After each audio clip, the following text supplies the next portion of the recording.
Hello and welcome to the New York Jewish Film Festival. My name is Aviva Weintraub. I'm the director of the festival, and the festival is presented every year in January by the Jewish Museum and Film at Lincoln Center. And we're really thrilled to show the wonderful film Where Life Begins in this year's edition of the festival. And I'm so excited that Stéphane Freiss is joining us for a Q&A. Before we get started, I will tell you that Stéphane is best known for his work as an actor in French film, television, and stage. And his acting experience has earned him a César Award for his performance in the film Chouan.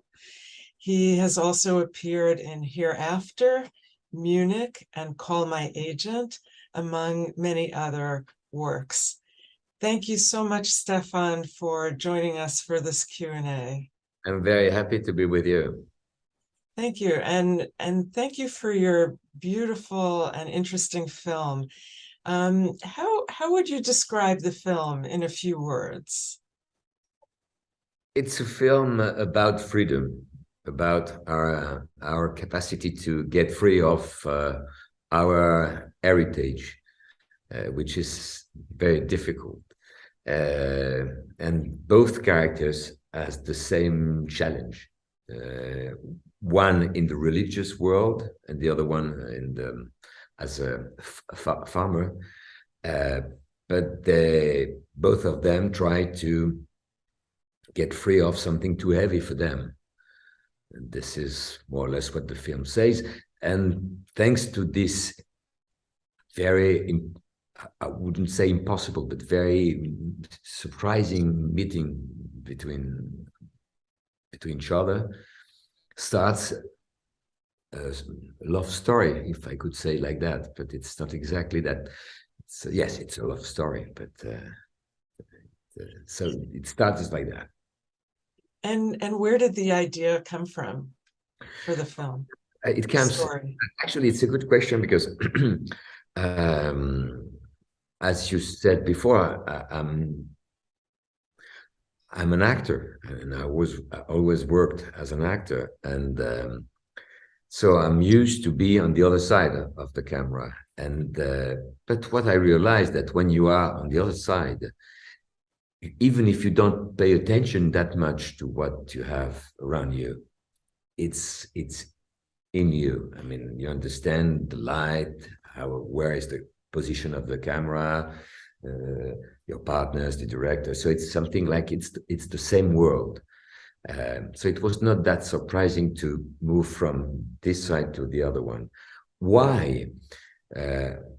Actually, after being 30 years as an actor, I felt that something was missing.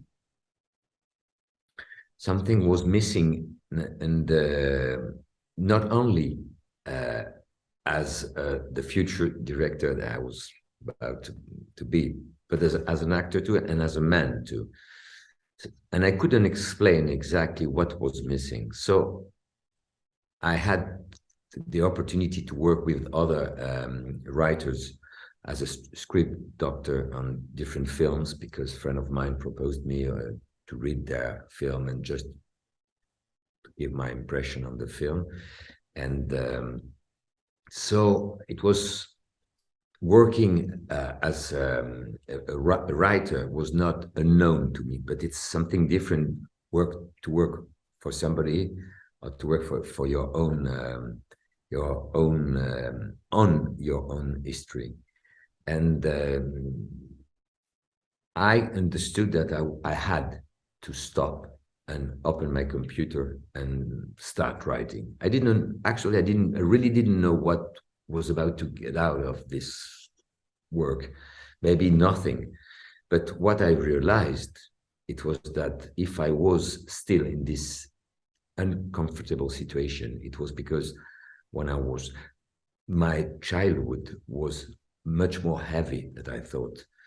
My heritage, the thing that I received from my father and my mother, was much heavier than I thought. And I started to work on this, and it became this film. Why it was heavy? Maybe I can start the other, maybe the question you were about to ask. Why? Because my father and my mother were, both of them, hidden during the war. The 5 years of the war, between 39 and 45, they were hidden. And my mother was young. She's born in 40. So the 5 first years of her life was hidden in a foreign family, people that she didn't know. And she grew up in the middle of very nice people, Catholic people. And you can imagine how strange it could be for her parents and for her too, when after 45 she came back to create, to refine the family, her own family. Yes. And for my father, it was the same. So there was a very heavy silence in my family about all this. They didn't want us to know or to suffer from this, because they suffered a lot. And this silence became to be heavy for me. It was something. It's like you know, I read about a very interesting thing, epigenetic, which means that you, even if you never suffered from something, what your how do you say in English, ancêtres, the people before you, your ancestors lived, is inside of you. So this the shadow, the ghost of this period was inside of me. And starting writing the film, I understood how much I was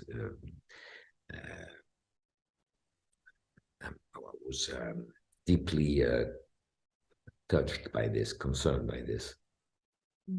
And little by little, I started to write this story, which is completely coming from my imagination. Nothing special. Nothing that I lived by myself. Yes. So it sounds like you feel like there is a shared trauma in the family that can get passed to the next generation. Yeah. Did writing the film help you face the family history? Of course. Yeah. And it helped me to open this door, the conversation I never had before with my father and with my mother too. But it was more difficult with her because she was still very wounded by this. It was something that she got very, closed with the key. I don't know how to say it in English. And I would have liked so much this.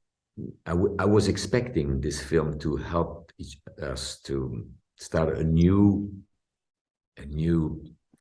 era, a new period together. But she died during I was editing the film. Oh, I'm sorry. Yeah, this is yes, this film helped me a lot to be more in touch with my with their history, which means my history too. And I noticed that you dedicate the film to your mother, so we understand why. Yeah. No, it was very surprising because she was not old, and she was living in Israel. She was living in a very religious community, Lubavitch.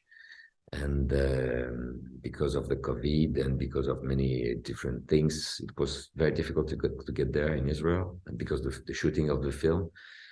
And I really expected the end of this shooting and the editing of the film to get there and to show the film. Unfortunately, it's arrived too late. But anyway, I had to write it and to do it. So I feel much more relaxed now, much more relieved. And as I said, I wrote a dossier de presse, that for the press dossier, yes. Press dossier. And I use this Italian expression which says si chiude una porta, si apre un portone. which means the doors closed, and after this, a biggest door open. And I had to close this door to open the next one, which means not only the next film, but a new glance, a new look at at the future, and at all is around me, to my children, how to transmit the thing I understood and I knew thanks to this film and the conversation I had with my parents. So it's very important for me. Yes, it is very, very important. I feel lighter. I feel yes. The characters that you created are so wonderful. I mean, the actors are fantastic, and the characters are so rich and have so many different dimensions. How did you develop the characters, and how did you work with, let's say, the two main actors? It's a long story. I started writing the film in 2011.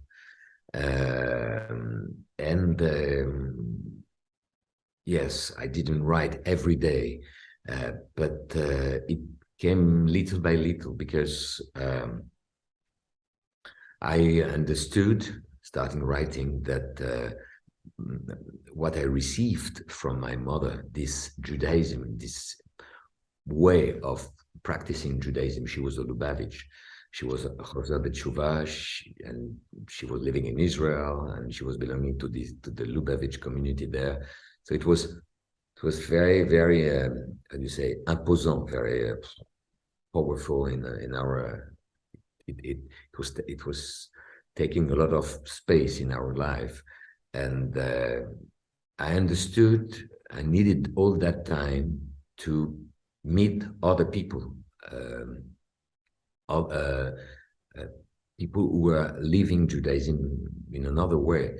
I had the great chance to meet the liberal progressive movement in France, and I started to understand that I was very confused. I had on the side, my father was not believing in God at all, and my mother was Lubavitch, and there was nothing between. And this gap, thanks to the meeting I had, the people I met in this period, as being, I would say, rempli, fulfilled by these meetings and so the characters of the film grew up in this period thanks to all the people I met. So the character of Esther is very compelling. Where did you find the inspiration for developing her character? I think my mother is very responsible of this. She, when she divorced of my father, she was 32. And she was very, very far from religion. And she met friends and people, and she came back to Judaism thanks to the Lubavitch community in France. So from nothing, because I had no Jewish education during my childhood, I passed to Lubavitch world in my house, and so it was very, very, very surprising and very new for us. And for a long, long time, I thought that this way was the only way to see Judaism, because before I was living a very secular life without any idea about what Jewish meant. So when I started writing the film in 2011, I did this long walk from this connection with the Lubavitch world of my mother to the Judaism I'm living today, much more open to the world, much more Um, yes, I don't like the word liberal because it doesn't, for me, it doesn't mean a lot of things, but a way to be in connection with not only the practice, but everything which belongs to the to our story, cultural, and so on. So this is this. My mother is hidden behind Esther, of course, yes. And the idea to have the setting be a farm for etrogim, for citrons, it's such a great idea for the encounter of these two very different cultures. How did the idea for that setting come about? Oh, it's such an accident. I was working for years on the writing, and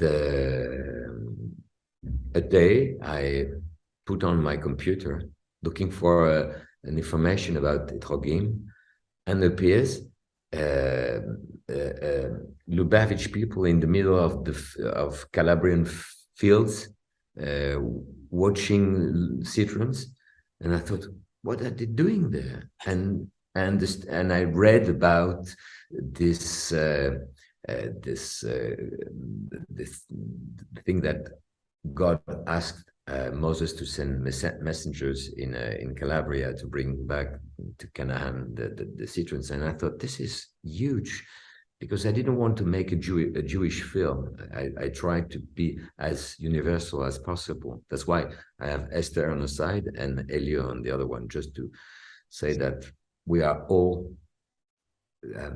we have all the same problems about what we received and how to live with this and how to get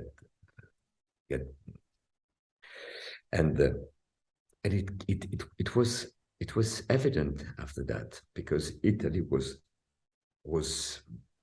a neutral land, and the meeting between this Jewish family and this Italian farmers was, for me, it was cinema. And would you say that Elio and Esther face a similar problem in their own life? Yes, I think so. It, of course, very different. She has problem with her a religious problem. He has problem, I would say, bound to the ground, to the heritage of his father. But let's say this is the same problematic. This is the same, how to get free of what is not done for us. They are like two mirrors. Yes. Yeah. What I like in this film is that the youngest one, with quite no experience, helps the older to be free of his to get free of yes. It was the challenge.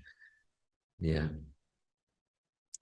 So, Stéphane, today, which do you prefer, to be in front of the camera or behind the camera for your future work? Or both are really interesting. Well, as I told you before, thanks to this film, a new door is open now. So I understand that I won't say I can write. I have to write now, and so it becomes a daily meeting with myself. So I'm working on the set, but actually I love being an actor when the script and when the character has something to see with my I don't want to be an actor just to be for being an actor. I love stage for this, because being on stage, it's the moment in which the character looks deeply to you and just help you to put on the surface of your, I don't know how to say it. It's difficult to say in English. Theater is an art that helps you to get free of a lot of things. So being an actor on stage, I won't stop, of course. No, it's two different part of me, and I need both of them. Yeah. That's great. Well, we're so glad you made this film for your directorial debut, and we hope you'll keep in touch about your future projects. I would have loved so much to be with you in New York or everywhere in the United States where the film is given. I've heard that the climate is terrible now in America, and it's been cold, but today is more normal, so don't be afraid to come. No, but it's not the reason why I don't come. I don't come I know. to promote my film in France, but I would love to be there with you. So I say hello to the audience, and I hope I will be there soon. Thank you so much. Thank you for taking the time. Thank you for those kind words. Thank you very much.